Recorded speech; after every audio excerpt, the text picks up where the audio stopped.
Good evening, everyone. I'd like to welcome you all to today's webinar, which is about writing the statement of purpose. Before I hand the webinar off to our panelists, um, let me just give you a brief overview of why you're here today. So, when you apply to graduate school in the US, and when you apply to graduate school, or if you apply through the Fulbright scholarship, you are asked to write a statement of purpose explaining what your intent is for studying. That is a tricky essay, which one has to get correctly. There's lots of ins and outs. And um, today, Ayesha Liaqat, who is a graduate of Columbia University and a previous recipient of the Fulbright Scholarship, is here to talk us through the intricacies and the ins and outs of the statement of purpose.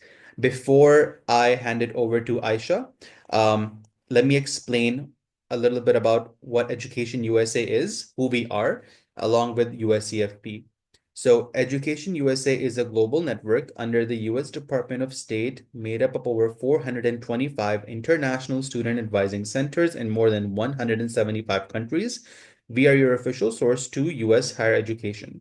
Through Education USA, advisors work with advisees to provide updated, comprehensive, and unbiased information on higher education in the United States. In Pakistan, we're part of the United States Education Foundation in Pakistan, or USCFP, which also houses the Fulbright Commission in the country. USCFP promotes mutual understanding between the people of Pakistan and the people of the United States through educational and cultural exchange. We have offices in Islamabad, Lahore, and Karachi, but we're available to any student who needs support or advising throughout Pakistan through email or any other virtual means. With that, Aisha, thank you very much for taking up the time and joining us today. Um, Over to you. Thank you very much again.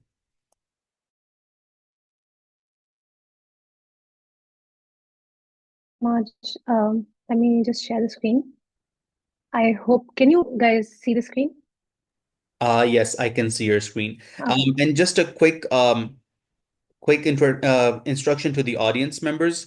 Your Q&As will be answered at the end of this webinar.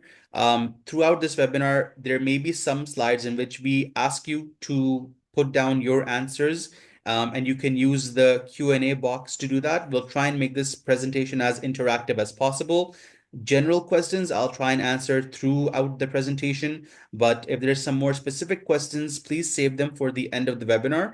And in the middle, where your participation is required, we all ask that you use the Q&A box at the bottom. Utilize that for your participation. Thank you. Thank you so much. Hi, everyone. My name is Ayesha Liaqat. I currently work as a lecturer at National University of Science and Technology, and I have graduated from Columbia University. I did a master's in clinical psychology from there, and I've been back in Pakistan for over 2 years now. I'm really happy to join you guys and like walk you through the process of crafting a statement of purpose and personal statements. And I really wish we were present in person, and I had like a lot of activities planned, but we try to utilize the space as much as we can. So starting out, I would like, in order to get to know you guys a little bit more, I would want you to write two truths and a study dream about yourself. For instance, like two truths or two facts could be anything about academia, anything fun that you do. And then your study dream is basically the field or the destination where you aim to achieve. I kind of did it for myself. So my truth one is I have 2 degrees in clinical psychology. The second truth is I have traveled to 5 countries, and my study dream is to do a PhD in clinical psychology in either the UK or the USA to improve mental health care access in Pakistan. So I would really want you guys to share your truths and your study dreams with us as well. Walking towards like for a statement of purpose, a lot of us get confused between personal statements and SOPs, that is the statement of purpose. So when you are applying to colleges, be it like for grad school or for undergraduate or even for PhDs, I really want you to focus on like the application and see what does the university require you to do, because personal statement and your SOP vary, like they differ from each other in the form of structure as well and the demands of it as well. So when we talk about the personal statement, so your personal statement would kind of be focusing more on your story and kind of like focusing more on you as a person and how your past experiences, motivations, and values connect to your academic career and aspirations. It's kind of like a reflection of your personality, motivation, and values, but the emphasis is more on your story. So you're answering kind of like who you are, why you care, what makes you unique for the program, but the emphasis is more on your personal story. Whereas when we come to the statement of purpose, it's more academic and professional, and it kind of like gives the reader or the admission committee an overview of your achievement and your future goals, and it's more formal and structured. Not saying that personal statements are not formal, but like it is more structured and it has more like that formal touch to it, and it kind of like aligns more on like why this particular course or why this particular field of study aligns with your own career trajectory or your own story as well. So you would be like you would want to answer questions like where you have been, where you are going, and how the program gets you there. I've kind of like separated the two in two boxes to kind of like help you understand the focus, tone, and purpose of it. So even if we see over here right now, personal statement is more like personality, motivation, values, and towards the end, you kind of like connect all of this to your career aspirations as well. But in the statement of purpose, we are kind of like writing an essay that helps the admission committee see your academic or your career journey and your future goals. It's more formal and structured. It kind of like shows them that you are ready to enter a graduate program, and this graduate program is perfectly aligned to your career that you want to progress in the future. It gives them a background of your academia, your skills, and career plans as well. And kind of like this is usually required by graduate programs, either for masters or for PhD. But I really want you to be careful when you apply to colleges, because sometimes they ask for a personal statement and a study objective separately, in which like the personal statement you would utilize to tell your story, and the study objectives would more be focused towards your academic background, career plans for the future as well. So in terms of like uh, helping you guys differentiate how do these two look differently when it comes to like writing them, and a perfect example of a personal statement would be growing up in a rapidly urbanizing city, I witnessed the environmental degradation caused by unplanned development. This fueled my passion for sustainable engineering, driving me to pursue solutions that merge innovation with ecological balance. However, the SOP would look like my undergraduate research in renewable energy systems provides me with a strong foundation in sustainable energy principles, which I aim to expand in the XYZ University to develop solutions for urban energy solutions. So over here, even if you look at these two examples, you see that SOP is more structured, and SOP is kind of like focusing more on like, your practical work or your undergraduate program, and how has that prepared you to pursue the cause that you believe in as well, right? So in terms of like SOP, you when it comes to writing it, I need you to think like keep a few components in mind, that is like your career aspirations, your academic background, and your story are personal and they need to be authentic. You need to have like a clear purpose of joining that program or whatever master's program. The only intention shouldn't be like, oh, I want to go to Columbia or Harvard just because they're Ivies, or like I want to go to a state school just because I'm getting like a scholarship. You need to show them that you have done your research well, and the program that you're applying for is perfectly aligned with the work that you have been doing so far, and kind of like helps you get to a point where you want to be in the near future. So while like one exercise that I always recommend to all of my students, and even for myself, is that before you write an SOP, do like create a mind map for yourself. So kind of like try to divide it into three elements. That is, um, what is my personal story? What are my motivations and like key interests that I want to achieve in life? What's been my academic background like? What have I learned? What are the skills and what impact have I created? And then for future, what do I want to be after 2 years after I graduate? And then there's a gap. So how does this particular program help me get to a point where I want to be? First, start out by writing everything that comes to your mind, and then when writing your story, you'll be able to build connections and like, connect all of these elements together to kind of create like a compelling but authentic story. So over here, you would be focusing on why this particular program and why this field is important for you, and why are you the perfect candidate for this program as well. So you kind of like want to demonstrate your skill, your motivation, and your future aspirations. And the in the colleges, they oftentimes give you detail on like what are the things that we are looking for in candidates. You also want to keep in mind that while you're mind mapping for your statement of purpose as well. And if there's like, for instance, like I am from the field of psychology, so there are like a lot of like challenges when it comes to implementing our work in Pakistan or in low income, low middle income countries as well. So any kind of like challenges that you've seen in your own field and your own practical experience in academia as well, what are those gaps? So identify those gaps while mind mapping as well, and then what are some misconceptions that exist in the general population as well, and how can you fill in those gaps after you graduate from that program as well. So the key questions that would be guiding you during your mind mapping process would be, why do I want to study this master's program? How is it going to benefit me? How does this particular program fit my skills and career goals? What makes me stand out? Is there any work experience that I have that kind of like sets me apart from the crowd? Do I have any scholarships, any achievements? That I want to list in this. And then if I'm switching a field, then why am I what led to the new choice? Like, why am I switching the direction of my field as well? So you would want to justify that as well. And we can talk more about it during Q&A if any one of you is like planning on changing the field. So one thing that I really want you guys to do, I'm sure if you're attending this webinar, you would have researched your program, the programs that you want to apply to. So maybe write one sentence about that particular program and why it fits your goals.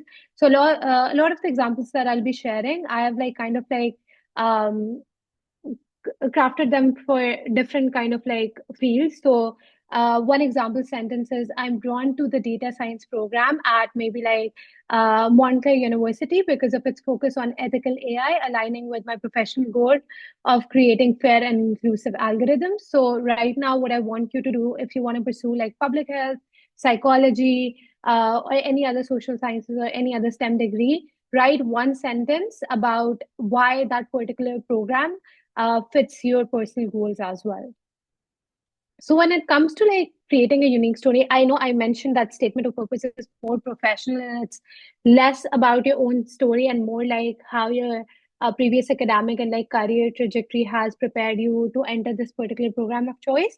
But like one thing that can be a driving force or that can link the entire essay together is adding a unique element to it. So kind of like thinking of your own personal narrative. So kind of like first paragraph could be like the hook, where you bring in like maybe a quote that you've studied, that you've read, that really speaks to you and kind of like resonates with what you believe in. Or maybe like starting out, the first paragraph could be about your story, and then that could form as like the underlying thing that keeps the whole essay going, like kind of helps the admission committee to understand how has your life also prepared you to enter this particular field of choice. So I would want you guys to reflect on like your key life events, any challenges that you've faced while studying, any kind of achievements, what have been your academic and professional moments that have shaped your interest, any kind of conference you attended, any particular author that you read, any particular interaction that you've had with like any faculty members.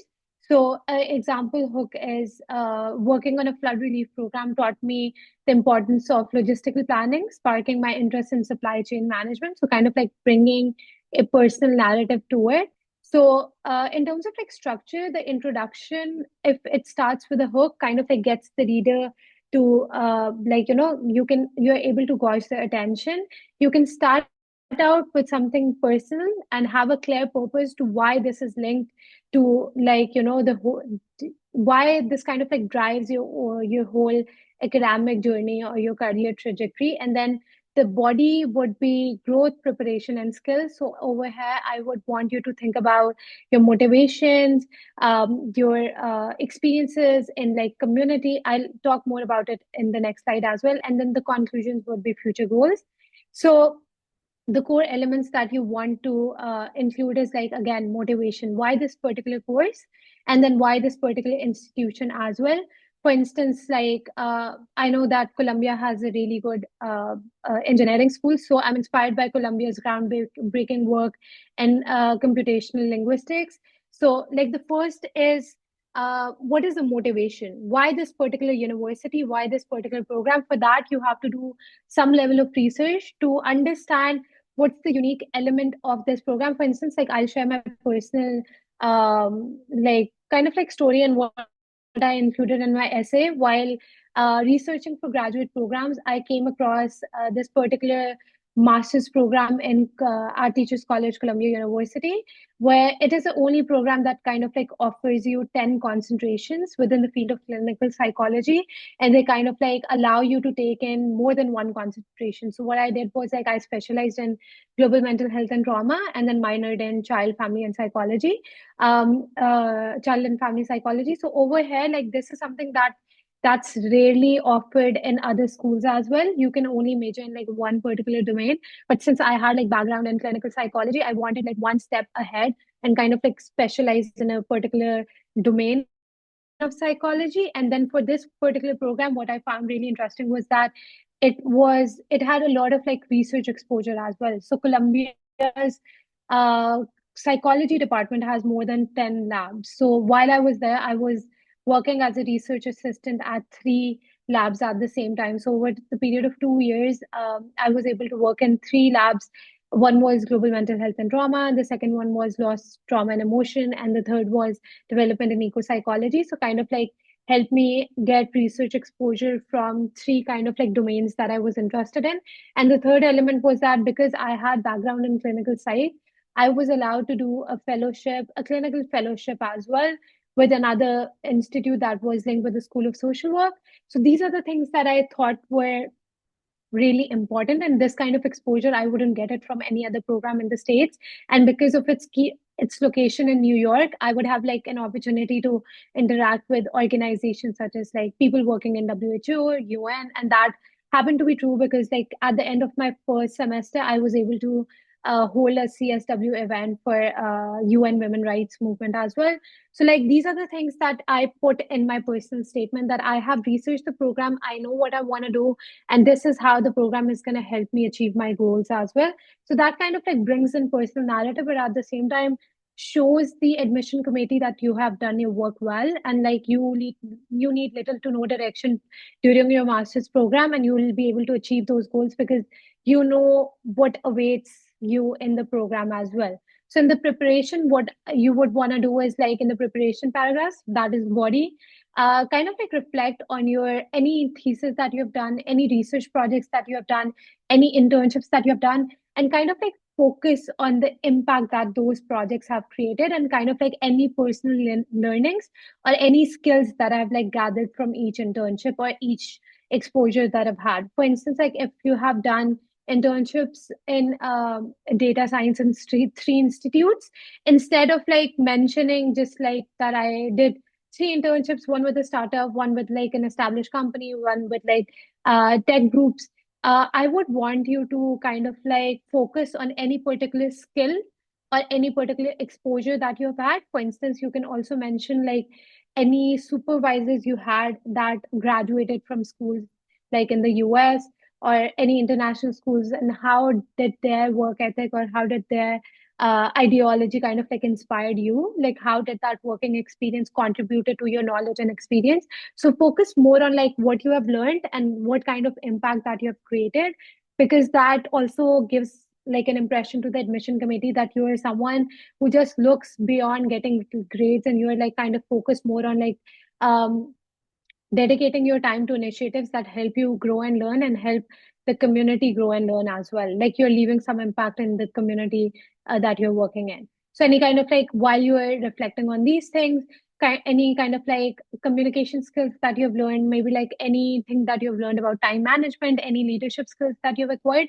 If you have held any leadership positions, that is always like, a key thing to add in your statement of purpose, because that tells the program and that tells the admission committee that you are that individual that is dependable and can take on responsibility when needed. And obviously linking all of this to your aspirations, so what do you want to achieve in the long run, and how like it's not just like I want to progress in the field of psychology and I want to make mental health care accessible. That's not it. Like it can't be that generic. It needs to be specific. For instance, like if I tell you what I want to do is like, focus on translating and adapting group interpersonal therapy in Pakistan, and like kind of like introducing it in the rural areas, because what I've learned from my exposures with the community is that community has a skill and community has a skill and community has that support.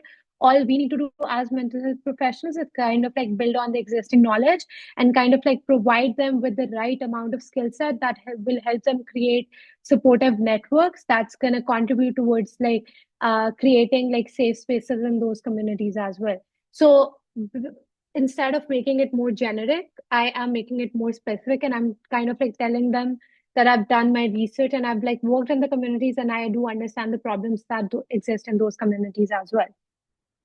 So in terms of structure, just like bringing it back and like bringing everything together and laying it out in a more structured way. So introduction would be why this course. You can link your personal stories. So the first paragraph is called the hook paragraph. So kind of like bringing in your personal story and linking it what you want to do in future.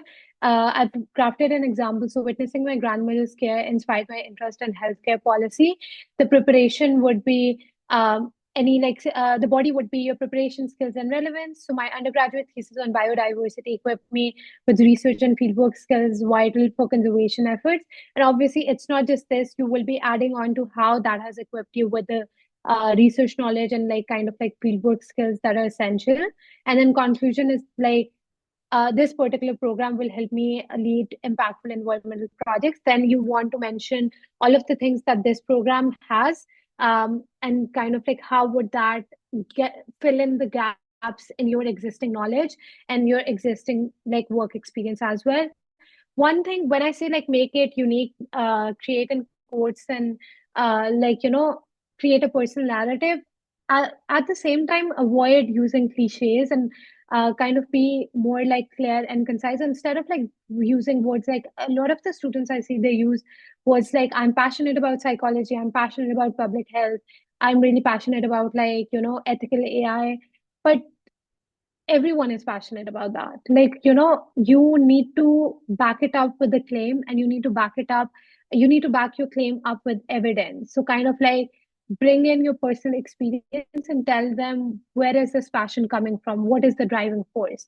And one thing that like I think a lot of us like struggle with is like the grammar and readability. So you would want to like share your first, when you have drafted the first final draft, share it with your peers, share it with like maybe your parents, your faculty, or any supervisors that you're working with, and get their insight on it. Because it might be that you think you are conveying the message and you think that there's a flow in the entire statement of purpose, but uh, you might be losing that flow. There might be inconsistencies, you might be using too many words.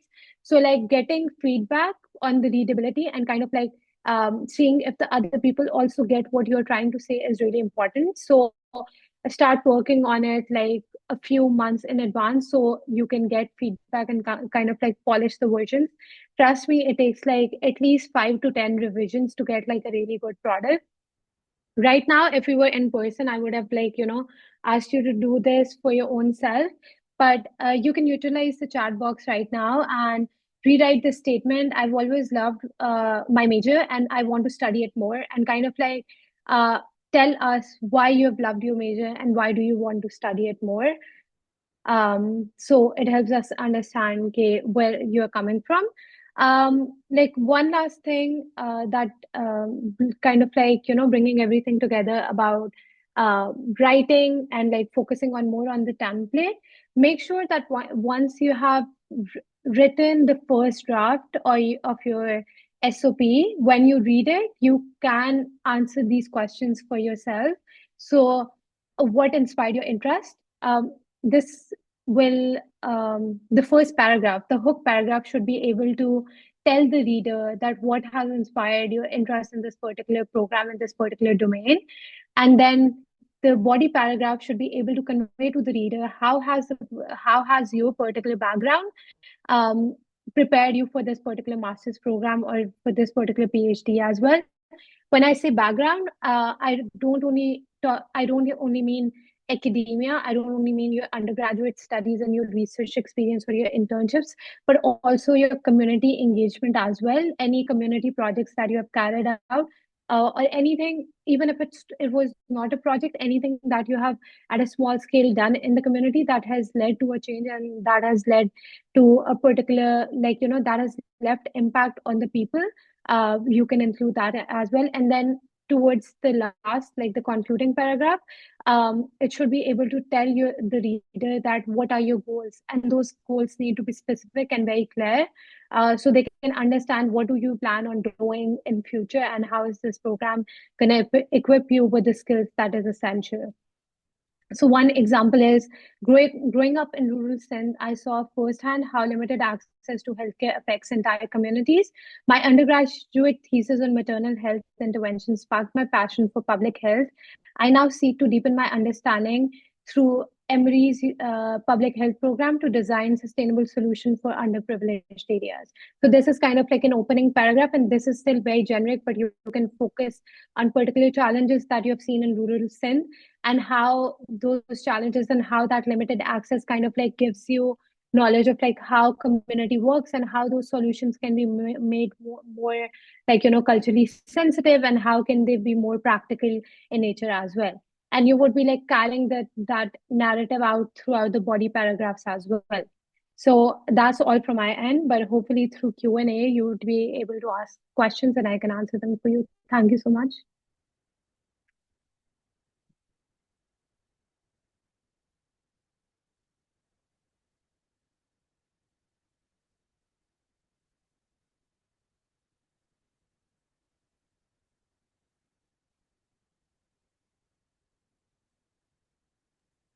All right, audience members. In the middle, I told there were a few very specific questions which I commented. Please ask this question at the end. So, if you could please all type your questions now and in the Q&A box, Aisha would be happy to answer those questions for you. Um, while we have time. Otherwise, we can end this session early if there's no more questions that come up. So please use the Q&A box to answer the questions, and I believe they're starting to come in now.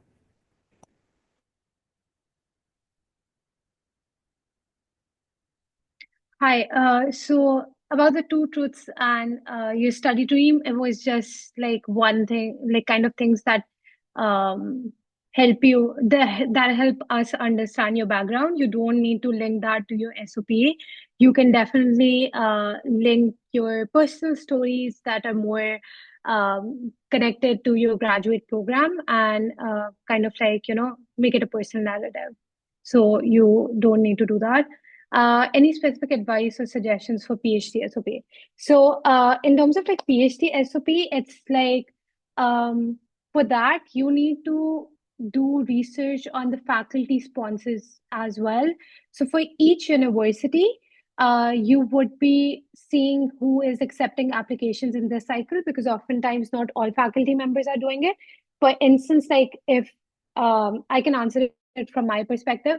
So I want to work in global mental health and trauma. So for the PhD clinical psychology programs that I'm applying to, I would want to focus on which universities have faculties that are working in the global mental health and trauma domain, and do they have any particular labs that are working on it, because it's very important in terms of PhD. It is very important for your research background to align with your supervisors. So unlike masters, you don't wait till your second year to kind of like get a research sponsor. Before you apply for like the PhD program, you need to know which person you are working with. So I would, one suggestion would be kind of like review all of the faculties in like the universities that you're interested in going, what is their background, what will their future projects look like, because they do add like certain instructions on like what kind of research they would be interested in. So you want to make sure that aligns with your research interests as well. And because you're going to be working on it for next 5 years, so it's better to like, it's always better to make sure that your interests clearly align with theirs, because 5 years is a long time, and if you're not personally motivated, you can lose interest really quickly, and then it becomes a burden. So you would want to pursue the faculty sponsor and the program that kind of like helps you work in the domain that you're really interested in. So yeah, that's from my side. How long the SOP should be. So for graduate programs, for masters, the usual limit is 500 to 800 words. Again, each university has a different uh, criteria. So you would want to review what each university is asking for. For PhDs, usually the limit is 2 to 3 pages, double spaced. So I would highly recommend first drafting. Like when it comes to the first draft, don't really look at the word count, and put everything together, and then kind of like review guidelines for each university and kind of like tailor it to what the university is asking you for. So usually 500 to 1,000 words, and then for some universities the limit can go up till 1,500 words. I have number of experiences on. So it doesn't really matter if you have like paid experiences or volunteer, as long as you're learning something from it and you can like kind of like contextualize it. Why is it important for you to mention, and why is it important for the admission committee to see, and how is that linked to your particular program that you are applying for, even if it's not linked. For instance, like I'm a psych major, but I've worked in like school settings in the admin domain for a long time during my undergraduate. So what I can do is kind of like focus on like the practical skills that I learned while working in that domain. For instance, like data entry skills, kind of like communication skills. I learned working with different softwares. I kind of like took on leadership positions. So kind of like soft skills. You can mention the soft skills that you have learned, and if it was like linked to what you plan to do in future, then whether it's unpaid or paid, you can still like mention it in your SOP. Focus on the impact that it's going to have on the leader and in your SOP as well.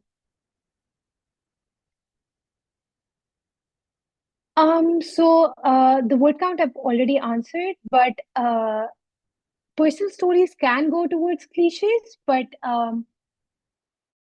those cliches, if they're important for you, like you can start out like one sentence about that. Don't make the whole paragraph about your childhood and about like about the entire story. Just give one like craft out one sentence that kind of reflects all of that experience, and focus on again anything that you've learned and how is that linked to what you want to do in future. So even if it's like a cliche childhood story, you can make it more uh, substantial by focusing on the learnings or any particular experiences that kind of like help you build up a narrative in like according to the field of interest that you're opting for. In the SOP, it's really about professors' names. So I would really want you to think about it. For instance, like if I'm applying for Harvard or if I'm applying for UT Austin, and I've worked with an alum from there and they have been my professor, I know if I write their name in the SOP, it's going to catch admission committee's attention as well, because a lot of these people, like they're renowned alumni as well. So I want to like kind of like bring in that element that I've worked with someone who graduated from the school, and I've learned these things while working with them, and that kind of like inspired me to pursue this particular program over here, because I've seen the byproduct of this program, right? So I am mentioning a name, but I'm doing it with an intention. So I'm kind of like helping them see that I worked with someone who graduated from your particular program. This is how they have like inspired me, and this is what I've learned from them, and that's why I want to come to your university, because this is what I think is like these are the particular skill sets, or this is the kind of knowledge that I'm looking for, which this program only offers. So it's really, you need to see why you want to mention that professor's name as well. Okay. And then we have business admin.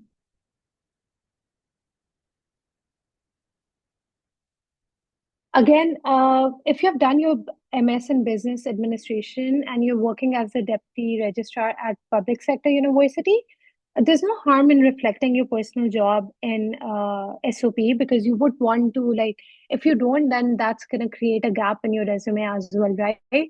So kind of like reflect on, instead of just mentioning that you are working as a deputy registrar, kind of focus on any key responsibilities or any key learnings that you've had, and like any key skills that you've established along the way as well. So kind of like focus on the impact, and help them see that how does this particular experience um, prepare me to pursue a PhD, like any gaps that you've noticed in the field that a PhD would help you fill in.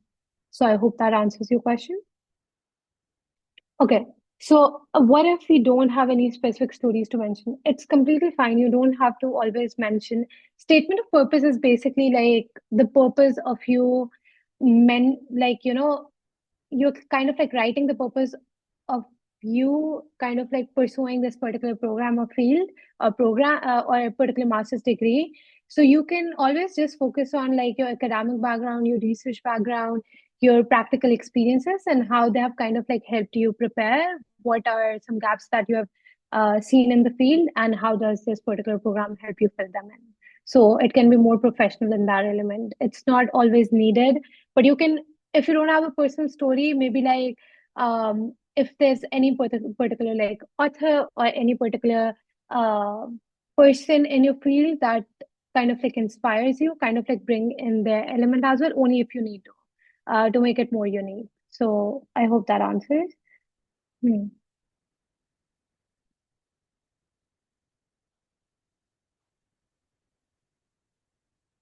So for your master's in hospitality management, even if you don't have any personal reasons, if you think it's easy, I would still want you to kind of like reflect on like what will it help you achieve, and like what is what is the master's program entail? Like what are the kind of courses, what kind of exposure do they provide, and how is that gonna help you in the long run as well? So kind of like answer these questions for yourself and then start writing your recipe.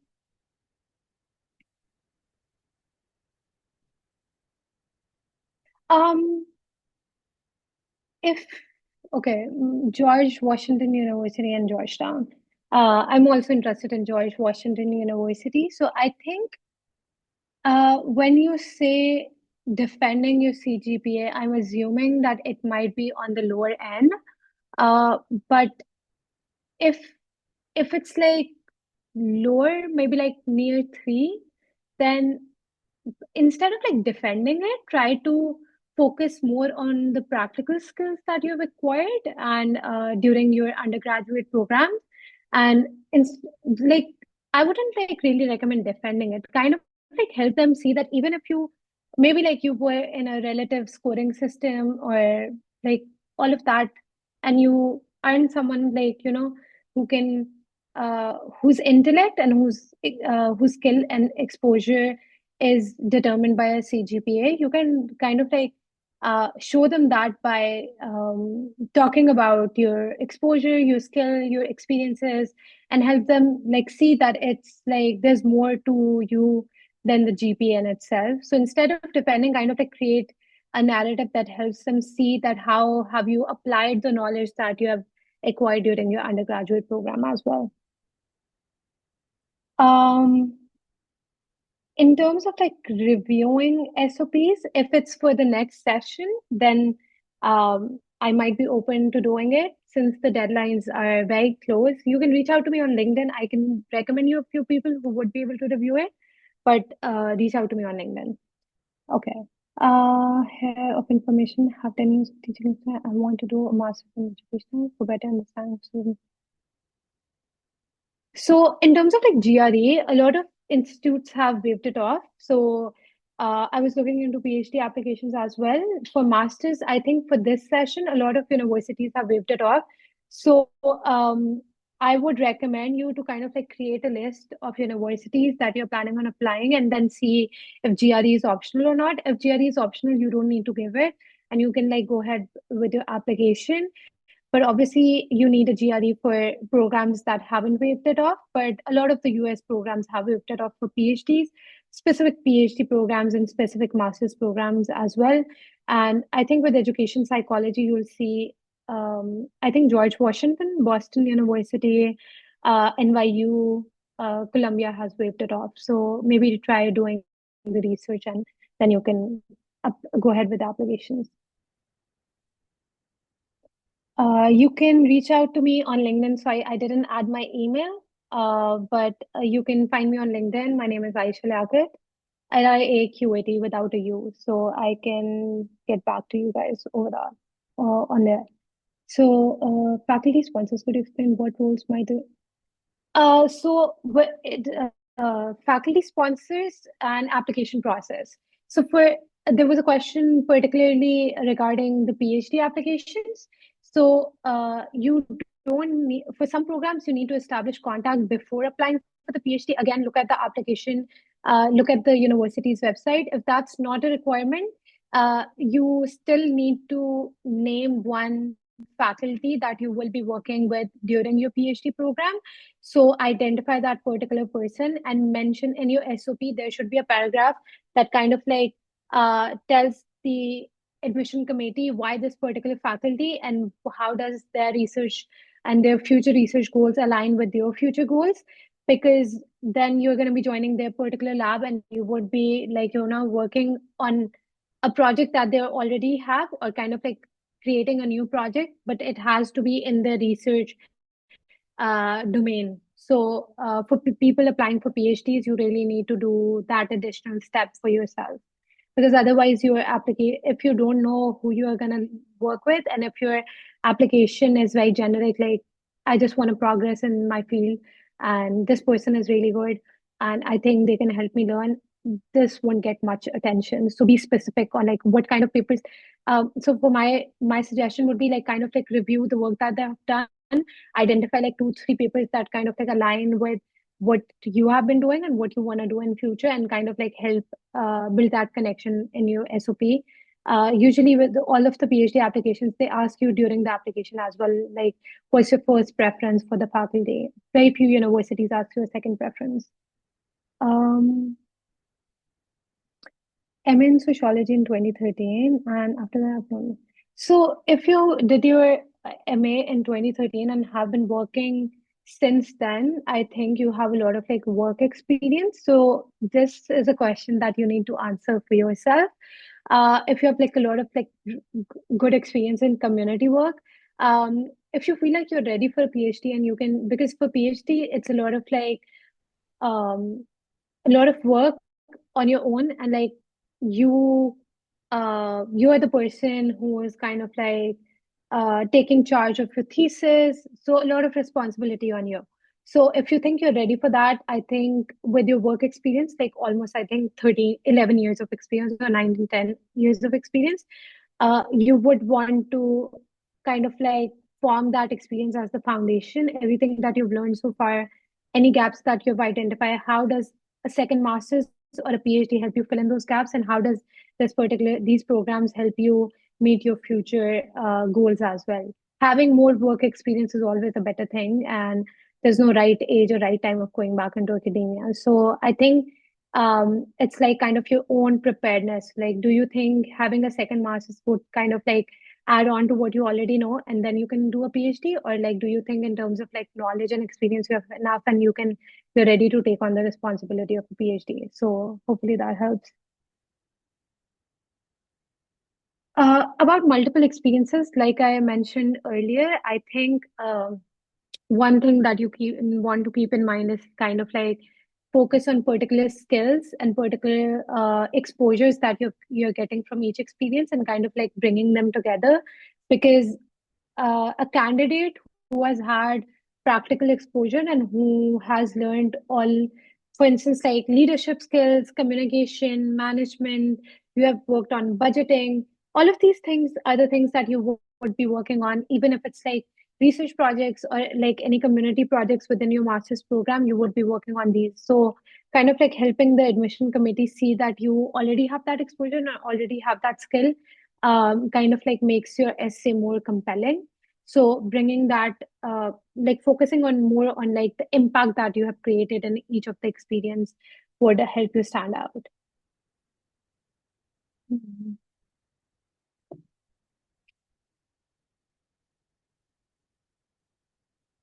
In terms of like global and domestic politics, I don't think there are any certain topics or any scenarios that you shouldn't go for. Like if you think if there's something that you believe in and if there's something that you've worked on for some time and you have an opinion on that, if that opinion isn't morally incorrect, then obviously there's no harm in mentioning that. But you need to ask yourself the question, why do I want to mention any opinion of that sort in my SOP? How is that helping me kind of like convince the admission committee that this particular program is something that my work aligns with? So kind of like you need to answer this for yourself. Like, why do you want to bring in anything that's controversial in your SOP as well? So kind of like focusing more on like um, your future goals and what do you plan to like, get that, what do you plan to achieve from that particular master's or a PhD program? And how's that gonna uh, help you prepare for your future plans as well? So it's a question you need to answer for yourself.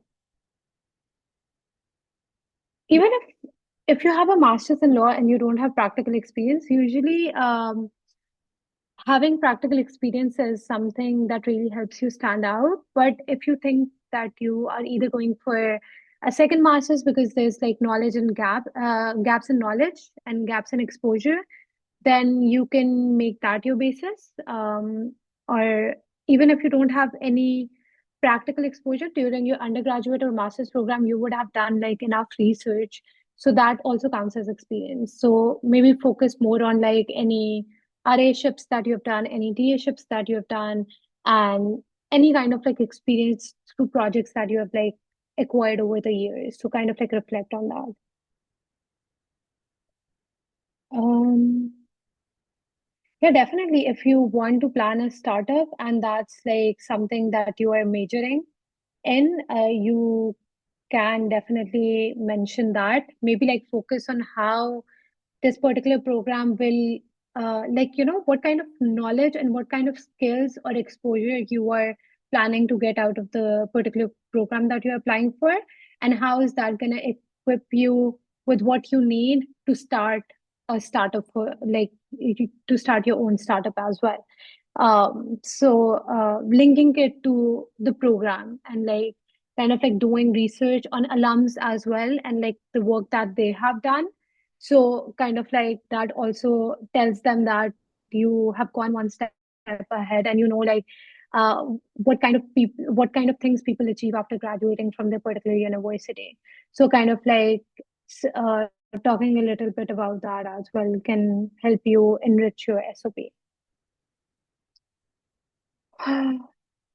Okay, I think I've answered that.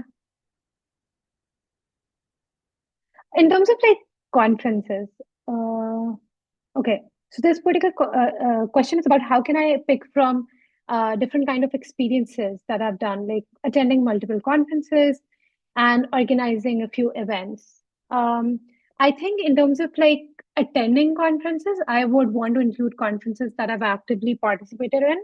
Maybe like if I've done any presentations, if I presented my research, if I've like worked on a particular project, if I worked on like any particular team. So again, instead of attendance, focus on any particular task or role that you had during the event. So definitely mention the ones where you were playing an active role. They have more significance. In terms of like attendance of conferences for graduate programs, that's not as important because everyone attends conferences. What helps you stand out is like presenting at conferences. So if you have done presentations, then reflect that in your SOP, in your CV, sorry. So conference presentations, project presentations, make sure your CV reflects that. And don't kind of like use up space in your SOP because you already have limited word count. So I would want to mention any particular leadership experience that I've had in these events, even though I was doing it voluntarily and I wasn't paid for it. Mm. So, Sadia, the question about first semester, if you're applying for Fulbright, you don't need to arrange any expense in advance. Fulbright provides you with a stipend, and that is all taken care of. So there are like particular information sessions about Fulbright as well. Once you get selected, you get all of the information. So Fulbright is a fully funded scholarship, so you don't need to worry about expenses. They will be taking care of all of that, from flight tickets to like a living stipend, and then your tuition fee as well. Mm. Okay, so this question, how to handle SOP goals when you're transitioning to a new field? If you're transitioning to a new field, you need to make sure your SOP kind of like provides a justification, but it's not like you're not defending it. You're kind of like helping them understand uh, what led to the transition. So one of my friends did a bachelor's in accounting, and then she pursued a degree in counseling psychology. While she was doing her bachelor's in accounting, she minored in psychology and sociology, and that kind of like one group project kind of like sparked her interest in psychology. And after that, she started reading on her own. She started like working with NGOs and started like getting that exposure, and that kind of like helped her build the base. So kind of like help them understand okay, what led to the transition, what inspired you to change your field of study, and then what have you done to acquire more knowledge or acquire more experience in this new field of study as well. So that kind of like tells them that you are prepared and you're ready to enter a new program. So any books that you have read, any particular authors, and any practical experience that you've acquired after like thinking of that transition, and like now having made that decision that you want to continue working in this new particular field and not like in the original field of study. Okay, so the next question is uh,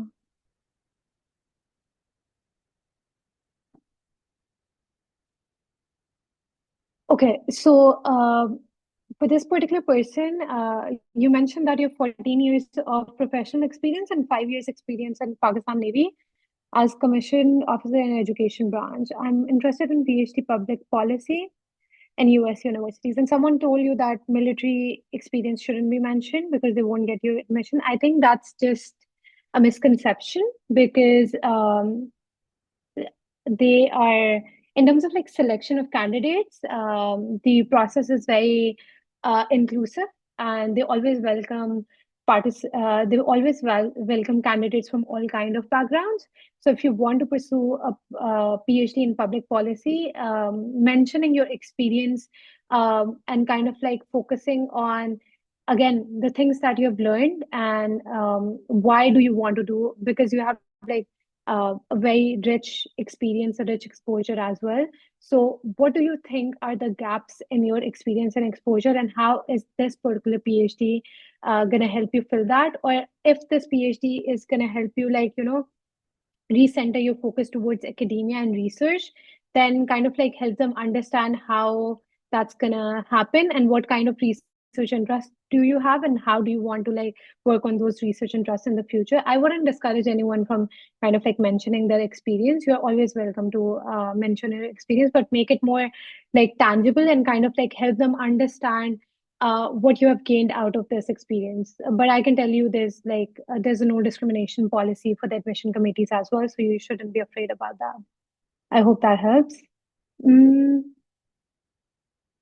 okay, so there's a question like, is it necessary to uh, write how will it benefit the society, or I should only write how it benefits me? So I would want you to reflect on kind of like what do you mean when you say like how's my program gonna me pursuing higher education is gonna benefit the society in general. For like, especially for social sciences, you're working with communities a lot. So, kind of like reflecting on that and bringing that into your personal statement kind of like tells the reader that you're more holistic in your approach. But you can definitely mention how it's going to help you progress. But maybe if you think that you can't think of anything when it comes to society or your community, you don't need to mention that, but like maybe reflect a little bit on it as well.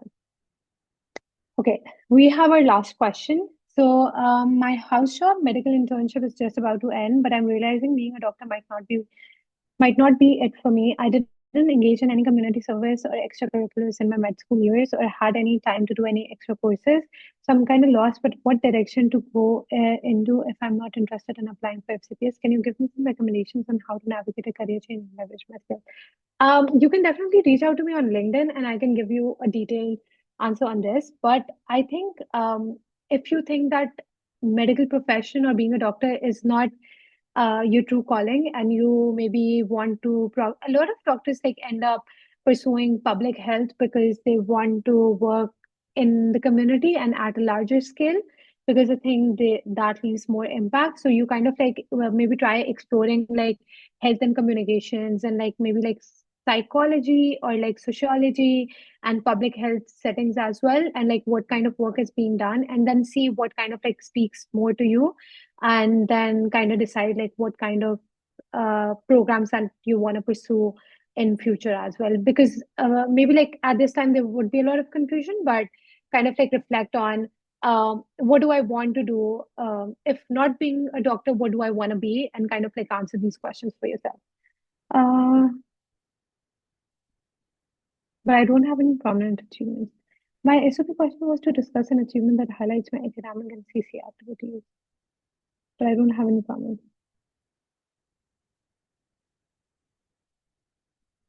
um, if you think that you don't have any prominent achievements, then maybe like kind of like just focus on any kind of work that you have done, and again the impact and the skills and knowledge that you've acquired. So I hope that answers your question. That's all from my side. Thank you, everyone. All right, thank you very much, Aisha. We greatly appreciate the time you took out to get through all those questions. It was quite a lively Q&A session. I really appreciate it. We really appreciate it. Thank you very much again. And to the audience members, I know this session was supposed to be in person, but unfortunately, due to the conditions of the city, which were out of our hand, unfortunately, we had to shift this session to virtual instead of having it being in person. But worry not, there are more in-person sessions coming up, hopefully in December. There are some more GRE workshops, verbal, quant, more statement of purposes, more state Fulbright journey workshops. So be on the lookout for those. Hopefully you'll have a chance to come in person to listen to one of these workshops as well, should that be your preference. With that, I wish you all the best in your applications for Fulbright and your graduate applications in general. Aisha, thank you very much again for sharing your expertise. It truly means a lot. Thank you very much again. Thank you so much. No problem. And everyone else, have a great evening. Thank you.